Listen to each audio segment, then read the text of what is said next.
Hey guys, what's up? The Characters here doing another toy review. Now I haven't done one in quite a while because I've been kind of busy with college, work and being sick and stuff like that, so I haven't really been able to, well, I've done a few recordings but I just haven't been able to have time to upload some of the videos.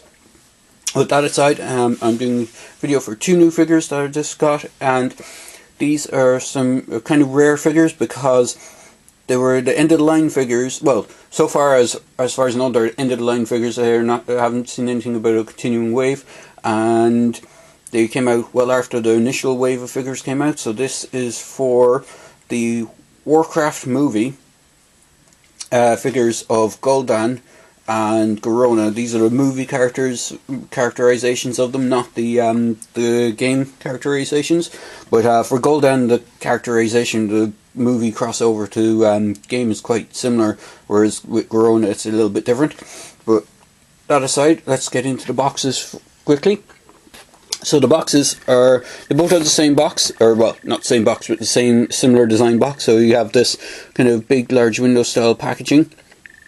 You got Gul'dan's name down the bottom. Now, for the Horde characters, they have a red border and have kind of red bordering around their imagery. But for the Alliance characters like Garona, even though she is technically Horde and Alliance, she has, they gave her Alliance box which has a blue border and the Alliance symbol. You got the Warcraft logo at the top. On top of the box itself, I'm not sure if you can see that, but there's the Alliance, or the Warcraft movie logo. It's on the side. You can see through the side of the box. It has the name of the character on the side. Then it has picture of the actual figure or the promo figure, prototype figure. So this is the one for Gul'dan, and it says 13 points of articulation, including staff. You got the Horde symbol down there, and you got a brief write up in two languages, and the one that I can read is: a magic-fueled mastermind behind the invasion of Azeroth. Gul'dan is the Orcish shaman who opens the dark portal, a magic gateway between the worlds that may hold the key to the orcs' survival. As you can see, the image of the prototype figure on the back of the box is quite nice. It's some really good wash work. The staff is quite darkened. The armour is quite darkened. It's a good bit different to the actual release of the figure, and I'll get into that in a second. So if I just move my light back over and bring over the figure itself. So bear with me while I adjust my lighting. So here is Gul'dan himself, and I'll just start with his staff. So his staff is quite nice. Has some nicely sculpted skulls. It has a painted on symbol onto the, it looks like an eye sort of thing. It doesn't have, like, some of the straps where the skulls are attached on aren't really painted, and these like feathers are all cast in the same plastic as the staff itself. It's not a bad sculpt wise, but it's just the wash on it is kind of, I wouldn't say it's bad, but it's just, it could have been done with a little bit more paint apps. I mean, like, the wrappings here are exactly the same colour as the staff itself, so there's no difference between it. It would have looked nice if they could have actually added a bit more of the bit more paint apps to it. But as it goes, it's quite nice. He is designed to hold it only in one hand, which is his left, and the figure himself is quite nicely sculpted. He has these armor braziers on.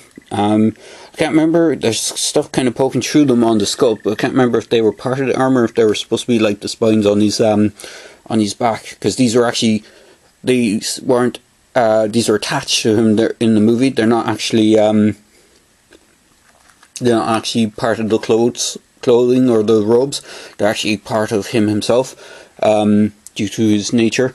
The skulls on top are nice, but they're, again, like, the stuff, they've missed out on some of the paint apps, like the stuff tying the skulls onto the kind of racks on his back aren't even painted, but they kind of gave a wash overall.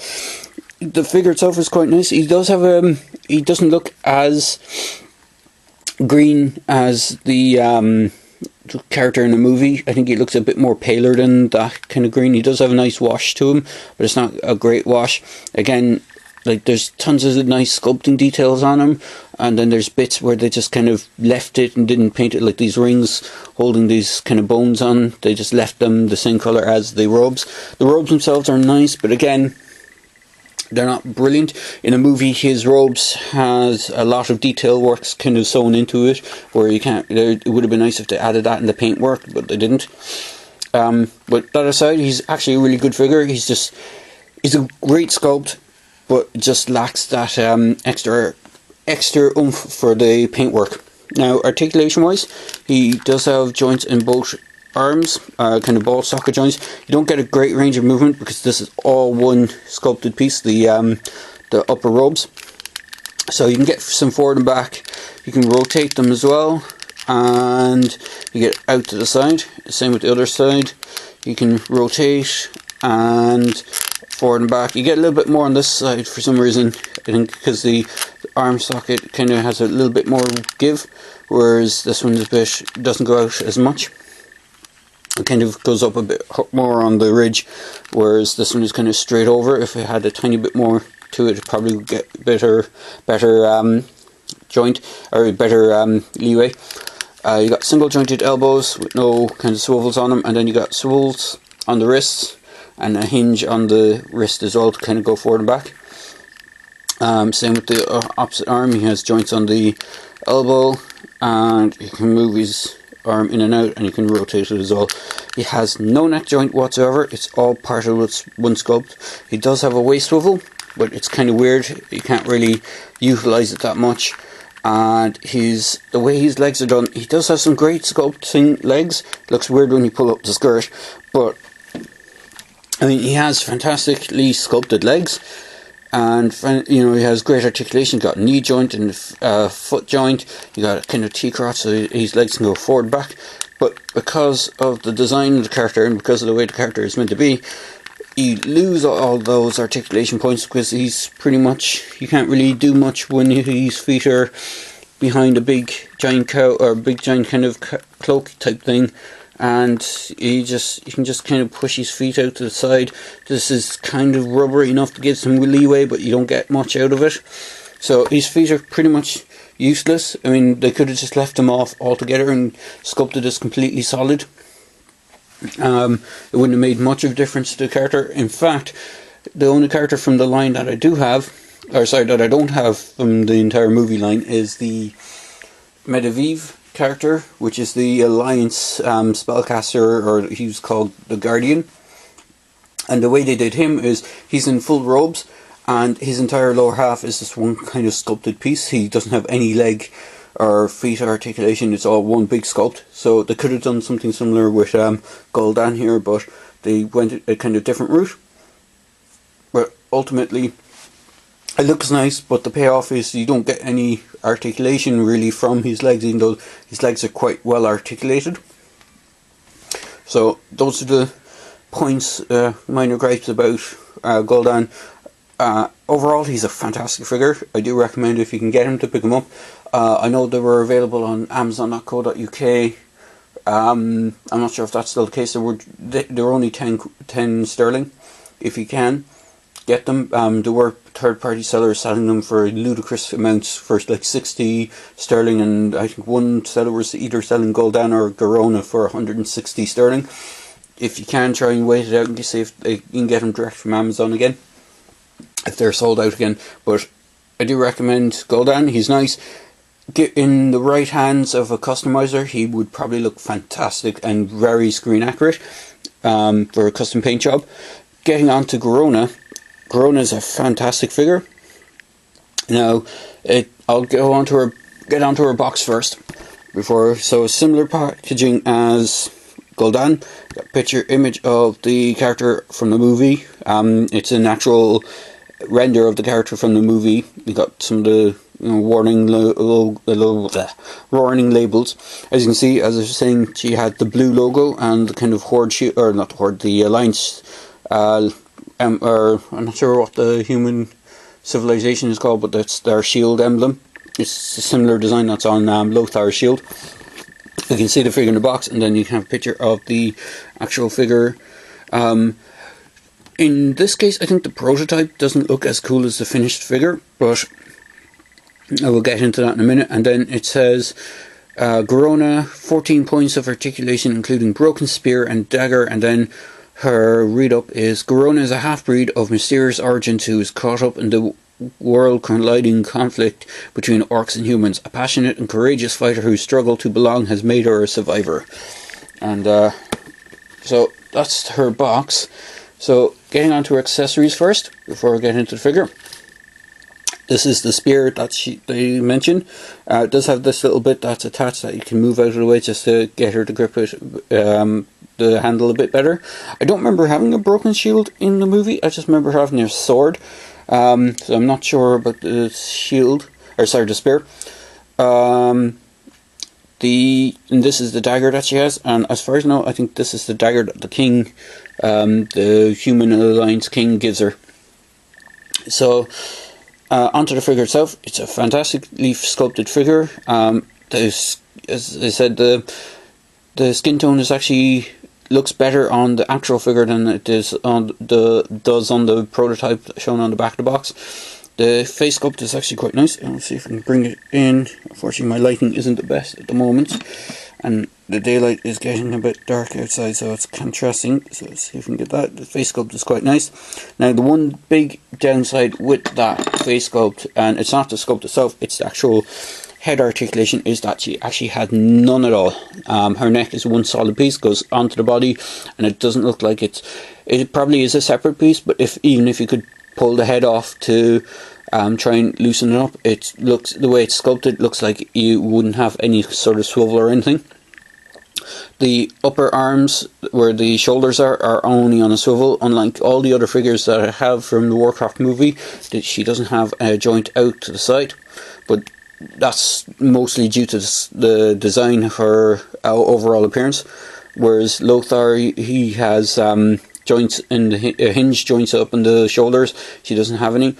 She has single jointed elbow with a rotation, and then she has rotating wrists, and then she has T-crotch kind of thing for the legs, which she can do the splits out that much, and then she can go forward quite far with the leg, but you can't go too far back because of the sculpt where the armor and stuff kind of sculpts onto her. Now, the other thing that's kind of annoying is that she has a big CE thing on her butt. It would have been nicer if they had that hidden maybe under the hair or something out of the way. I know they have to put all these kind of logos and stuff on them, but it would have been nicer so it wasn't as visible. And then she has single jointed knees now, and she has a joint at the ankle. Now, what is pretty sweet on this figure is she actually comes with more accessories than any of the other figures in the line that I've seen. She actually has removable armor plates.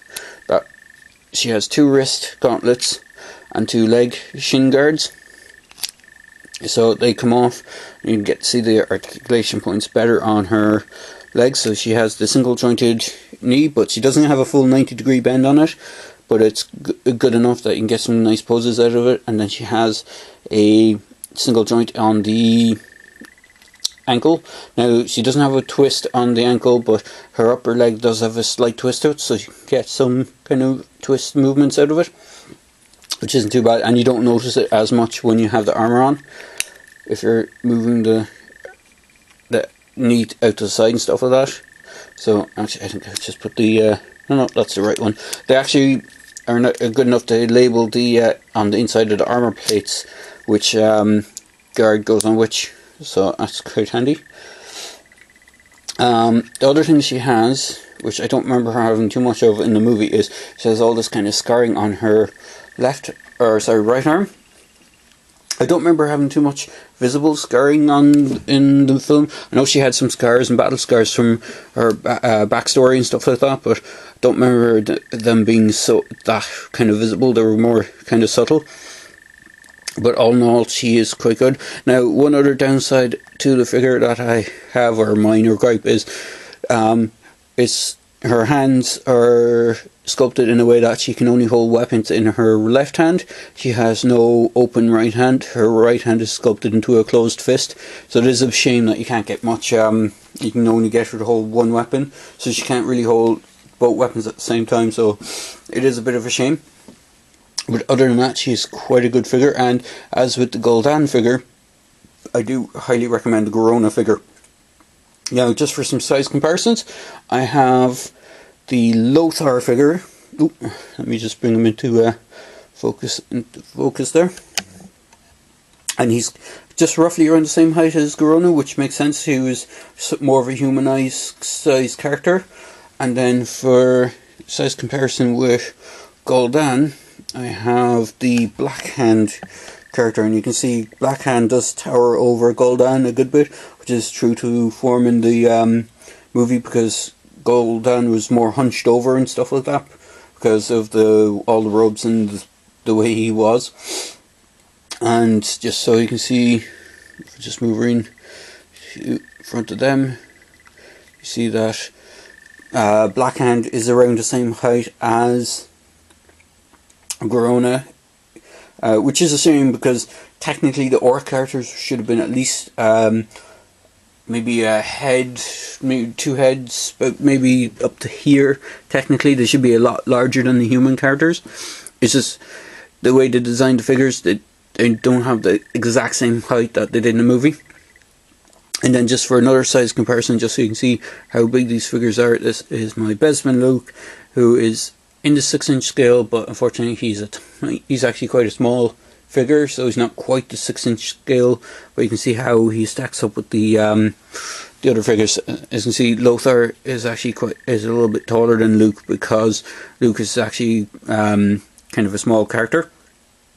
Because when you have Luke and Han together, Han actually towers over Luke a bit, so he is a bit of a small character in the 6-inch line. But they do stack well with the Star Wars 6-inch figures, so if you wanted to, you could probably use them to create or customize your own kind of Star Wars themed, kind of medieval themed kind of characters, if you want to go that route. But all in all, they're quite a good series of figures. I do recommend picking them up if you can. They seem to be on clearance on most places because they didn't seem to sell well, so hence why they're probably the last 2 figures that we'll see from the line. But if you can, I do recommend picking up Garona or Gul'dan or any of the figures in the line. The only one I haven't picked up is Medivh, who I know is very, very limited in articulation, but if you want kind of a robed spellcaster looking character for customization, or just to have the character from the movie, he is okay. The only thing I would say, I have seen him in box, and I do know that the paintwork on his face looks very wishy-washy, in the sense that the skin tone is very heavily applied and the hair is very orange. Even though the character in the movie didn't have quite so bright orange hair, he looked more like he had he didn't have ginger hair. He looked more like he had blondish, dark, light blonde, kind of almost like Luke's style hair. But again, I'm waffling, but there you go, guys. There's a video review for the 2 Warcraft figures. Hope you enjoyed my review, and I hope I didn't waffle on too much. And as I always say on my video reviews, if you like the video, click like. If you want to comment on the video, feel free to comment. And also feel free to subscribe to my channel. So there you go, guys. Hope you enjoyed.